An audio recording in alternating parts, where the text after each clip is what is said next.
Friends, second sum, exercise B second sum. 3x minus 1 by 1 minus x plus x square into x plus 2. డినామినేటర్లో second degree ఉంది, factors ఉండవు, అంటే b square minus 4ac less than 0 అవుతుంది, అందుకని factors లేవు కాబట్టి ఇది ఇలాగే రాసుకోవాలి. దీని హోల్ పవర్ 1 కాబట్టి ఇలాంటిది ఒకసారే రాయాలి. 1 minus x plus x square ఒకసారే రాశాను.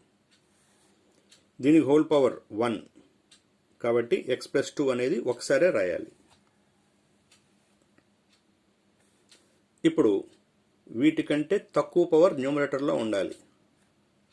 ఎక్స్కి పవర్ 2 ఉంది, దీనికంటే తక్కువ పవర్ అంటే ఒక ఎక్స్ టర్ము ఒక కాన్స్టెంట్ రాయాలి. సో ఏఎక్స్ ప్లస్ బి, ఒక ఎక్స్ టర్మ్ ఒక కాన్స్టెంట్ రాశారు, ఏఎక్స్ ప్లస్ బి. ఇక్కడ ఎక్స్కి పవర్ 1, దీనికంటే తక్కువ పవర్ అంటే కాన్స్టెంట్ రాయాలి, అంటే 0 పవర్ అనమాట. 1 కంటే తక్కువ అంటే 0, 0 పవర్ అంటే constant. So next step LCM. రెండే ఉన్నాయి కాబట్టి just cross multiplication. A x plus b into x plus 2 plus c into 1 minus x plus x square. Denominator cancel అయిపోయింది, మిగిలింది రాసుకున్నాం. అయితే a x into x plus 2 multiply చేశాను, plus b into x plus 2 plus c into 1 minus x plus x square equation 1. 3 values కావాలి, a b c. ఇక్కడ x బదులు ఏ number పెట్టినా సరే 0 అవ్వదు. సో సూటబుల్ వాల్యూ ఇక్కడ ఏమీ ఇవ్వలేరు. ఇక్కడ ఎక్స్ బదులు ఎంత పెడితే 0 వస్తుంది, -2 పెడితే. So put X equal to -2 on both sides. 3 into -2 -6 -1 అంటే -7 ఈక్వల్ టు ఎక్స్ బదులు -2 పెడుతున్నా, సో -2 + 2 0 అయిపోతుంది మొత్తం. -2 + 2 అంటే 0. -2 పెట్టాలి కాబట్టి మైనస్ ఇంటూ మైనస్ ప్లస్, -2కి whole square.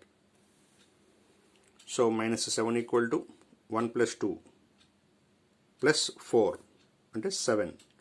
-7 equal to 7c, c equal to -1.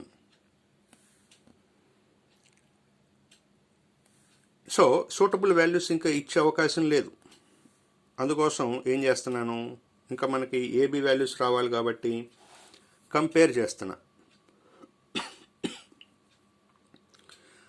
ఇక్కడ ఒక విషయం రిమైండ్ చేసుకుంటే, సూటబుల్ వాల్యూస్ ఇచ్చాము, బాగానే ఉంది. ఒకవేళ వేరే వాల్యూస్ ఇస్తే, సూటబుల్ కాకుండా వాల్యూస్ అంటే -2 కాకుండా ఏవో వాల్యూస్ ఇచ్చాను, ఏ వాల్యూ ఇచ్చినా సరే ఇది 0 కాదు. పోనీ అలా ఇస్తే ఏమవుతుంది, 2 ఈక్వేషన్స్ వస్తాయి. ఎక్స్ బదులు 1 2 3 4 లేదా -1 3 -3 ఇలా ఏది పెట్టినా సరే లెఫ్ట్లోను రైట్లోను మొత్తం కలిపి ఒక ఈక్వేషన్ వస్తుంది. అలాగే ఎక్స్కి ఇంకొక వాల్యూ ఇవ్వాలి, ఇస్తే మళ్ళీ ఇంకొక ఈక్వేషన్ వస్తుంది.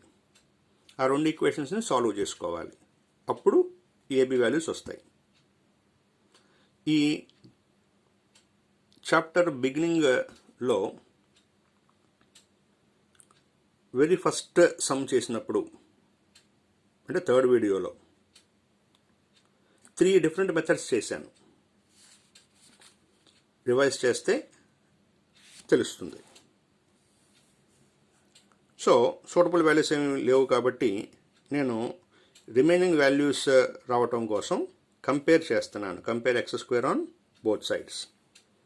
ఎక్స్ స్క్వేర్ ఉందా ఇక్కడ? లేదు అంటే కోఎఫిషియంట్ ఎంత అవుతుంది? 0. ఒక టర్మ్ లేదు అంటే దాని కోఎఫిషియంట్ 0 అయినట్టు. సో 0 ఈక్వల్ టు మల్టిప్లై చేస్తే X into X X square అంటే ఏ ఎక్స్ స్క్వేర్, కోఎఫిషియంట్ ఎంత ఏ. అసలు ఇక్కడ ఎక్స్ స్క్వేర్ రాదు, ఇక్కడ C into x square C x square. So x square coefficient C. Already C value -1 అని వచ్చింది, సో సి వాల్యూ -1 రిప్లేస్ చేశా. షిఫ్ట్ అయితే A equal to 1, A value వచ్చేసింది. చూడండి, కంపేర్ చేస్తే మనకు కావాల్సిన వాల్యూ వచ్చింది. అలా కాకుండా వేరే వేరే వాల్యూస్ ఇచ్చారనుకోండి, ఈక్వేషన్స్ వస్తే వాటిని సాల్వ్ చేసుకోవాలి. ఇంకా మనకి ఏ వాల్యూ కావాలి, బి వాల్యూ కావాలి. అందుకోసం ఏం చేస్తున్నాను, compare X on both sides చేస్తున్నాను. ఎక్స్ ఉందా, కోఎఫిషియంట్ ఉంది, ఎంత 3 ఈక్వల్ టు ఎక్స్ కావడం కోసం ఈ రెండింటిని మల్టిప్లై చేయండి, 2ax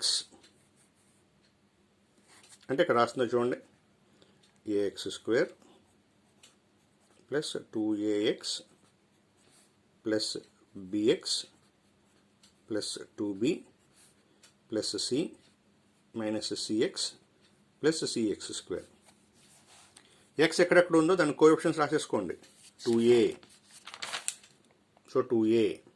నెక్స్ట్ ఇంకా ఎక్స్ ఎక్కడ ఉంది, bx, సో కోఎఫిషియంట్ b. ఇంకెక్కడ ఉంది, c, మైనస్ ఉంది, so minus c. 2a plus b minus c. Already మనకి ఏ వాల్యూ సి వాల్యూ వచ్చింది, రీప్లేస్ చేశాను. సింప్లిఫై చేస్తే b ఈక్వల్ టు 0. సో మనకు వచ్చిన a b c values, ABC values replace చేయాలి. రీప్లేస్ చేస్తే 1 ఇంటూ ఎక్స్ ప్లస్ 0 అంటే ఏఎక్స్ ప్లస్ బి కదా ఉన్నది, 1x ప్లస్ 0 అంటే ఎక్స్. సి వాల్యూ -1 వచ్చింది, -1 రాశా, ప్లస్ ఇంటూ మైనస్ మైనస్ వచ్చేసింది ఆన్సర్. అంటే ఫస్ట్ ఎక్సైజ్కి సెకండ్ ఎక్సైజ్కి డిఫరెన్స్ ఏంటి, ఫస్ట్ ఎక్సైజ్లో సెకండ్ డిగ్రీ కనపడిన చోట ఫ్యాక్టర్స్ ఉంటాయి. ఫ్యాక్టర్స్ ఉంటాయని ఎలా తెలిసింది, b² - 4ac కడితే గ్రేటర్ దెన్ 0 వస్తుంది. గ్రేటర్ దెన్ 0 వస్తే ఫ్యాక్టర్స్ ఉంటాయి, లెస్ దెన్ 0 వస్తే ఫ్యాక్టర్స్ ఉండవు. ఫ్యాక్టర్స్ ఉండేవి ఎక్సైజ్ ఏ, ఫ్యాక్టర్స్ ఉండనిది ఎక్సైజ్ బి. ఫ్యాక్టర్స్ ఉండేదాన్ని రెడ్యూసబుల్ అంటారు, అంటే రెడ్యూస్ చేయటం. పవర్ 2గా ఉండేదాన్ని పవర్ 1గా రెడ్యూస్ చేయగలిగితే ఫ్యాక్టర్స్గా రెడ్యూసబుల్. పవర్ 2 ఉంది, ఫ్యాక్టర్స్ కట్టే అవకాశం లేదు, అంటే దాన్ని లీనియర్ ఫ్యాక్టర్స్గా పవర్ తగ్గిస్తూ రాసే ఫ్యాక్టర్స్గా రాసే అవకాశం లేదు. అలాంటి వాటిని ఇర్రెడ్యూసిబుల్ అంటారు. సో ఎక్సైజ్ బిలో ఉండేవన్నీ ఏంటి, ఇర్రెడ్యూసిబుల్ పాలినామియల్స్ ఉంటాయి. రైట్.